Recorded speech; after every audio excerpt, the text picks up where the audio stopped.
भगवान विष्णु ने एक मत्स्य रूप धारण किया। वो एक मछली बने और नदी में उतरे।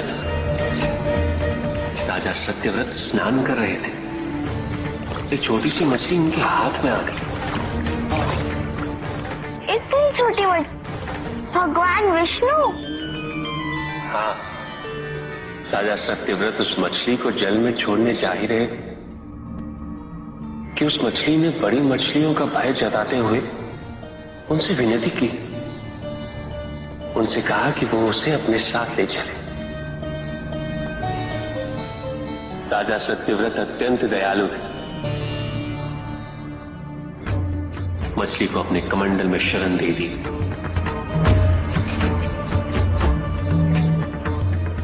और अपने महल में ले गए।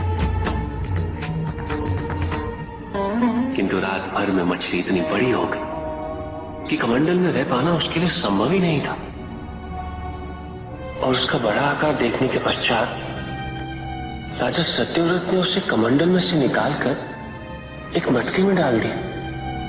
मटके में डालने के पश्चात उसका आकार पुनः बड़ा हो गया।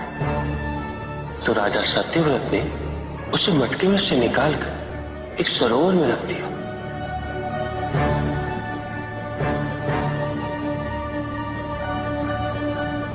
किंतु उस एक ही रात में सरोवर में रखने के पश्चात भी उसका आकार इतना बड़ा हो गया कि उसे नदी में रखना पड़ा। किंतु नदी में रखने के पश्चात भी उसका आकार पुनः बड़ा हो और इतना बड़ा हो गया कि यदि उसे महासागर में नहीं रखा जाता तो उसकी मृत्यु निश्चित थी। राजा सत्यव्रत उसे महासागर की ओर ले गए।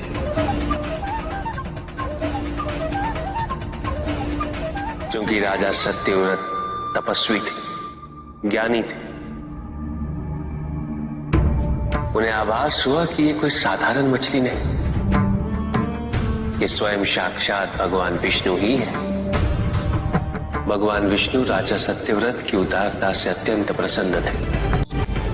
इसीलिए उन्होंने राजा सत्यव्रत को मत्स्य रूप धारण करने का कारण बताया। साथ ही उन्होंने सत्यव्रत से कहा कि आज से 7वें दिन प्रलय आएगा, समस्त पृथ्वी जल में समा जाएगी। किंतु आप सप्तऋषियों के साथ साथ अनाज, वनस्पति व अशुद्धों की प्रत्येक प्रजाति के बीज और प्रत्येक पशु का एक एक जोड़ा लेकर एक विशाल नौका में सवार होकर मेरी प्रतीक्षा कीजिएगा। केवल एक ही स्थान ऐसा होगा जिसकी ऊंचाइयों को जल छू नहीं पाएगी। मैं लौटूंगा और आपको वहां लेके चलूंगा। ऐसा कौन सा स्थान था? हिमालय पर, अर्थात तुम्हारी माता के पिता हिमावत। फिर क्या हुआ?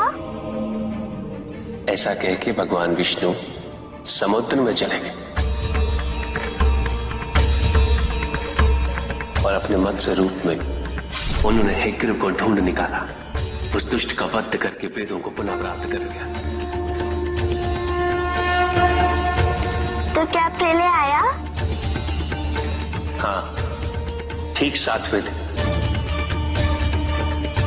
किंतु भगवान विष्णु के आदेश अनुसार राजा सत्यव्रत एक विशाल नौका में उनकी प्रतीक्षा कर रहे थे। तभी विष्णु जी एक सींग वाली विशाल स्वर्ण मत्स्य रूप में प्रकट हुए।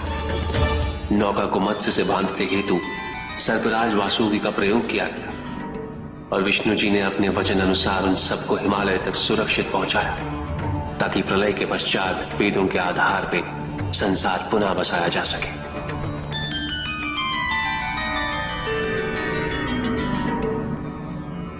राजा सत्यव्रत मनु कहलाए। मनु अर्थात मानव जाति के प्रजनक। इसी प्रकार भगवान विष्णु ने न केवल वेदों को पुनः प्राप्त कर, अपितु समस्त संसार का कल्याण भी। अर्थात भगवान हर संकट में अपने भक्तों की सहायता अवश्य करते हैं। अस्थिरता तो केवल अविश्वास से आती है, स्थिरता के लिए विश्वास अनिवार्य। विश्वास और शांति की निरंतरता बनाए रखना कैसे संभव है? इस नकारात्मकता का प्रसार हम कैसे रोकें प्रभु? केवल इस जागरूकता से कि सब कुछ अहम से संबद्ध नहीं। जब भी किसी व्यक्ति के कार्य में अहम भाव प्रबल हो तो अहंकार व्यक्ति जैसा भी हो उसे अस्तित्व केवल वैसा ही प्राप्त होता है। व्यक्ति यदि अपने कर्मों के लिए अपने को उत्तरदायी समझे तो वो स्वतंत्र था। जब तक व्यक्ति किसी और को उत्तरदायी समझेगा तब तक वो निर्भर रहेगा। व्यक्ति यदि ये सोचे कि उसके दुख का कारण कोई और है तो वो सुखी कैसे रह पाएगा? यह असंभव है, क्योंकि दूसरों को परिवर्तित करना उसके वश में नहीं।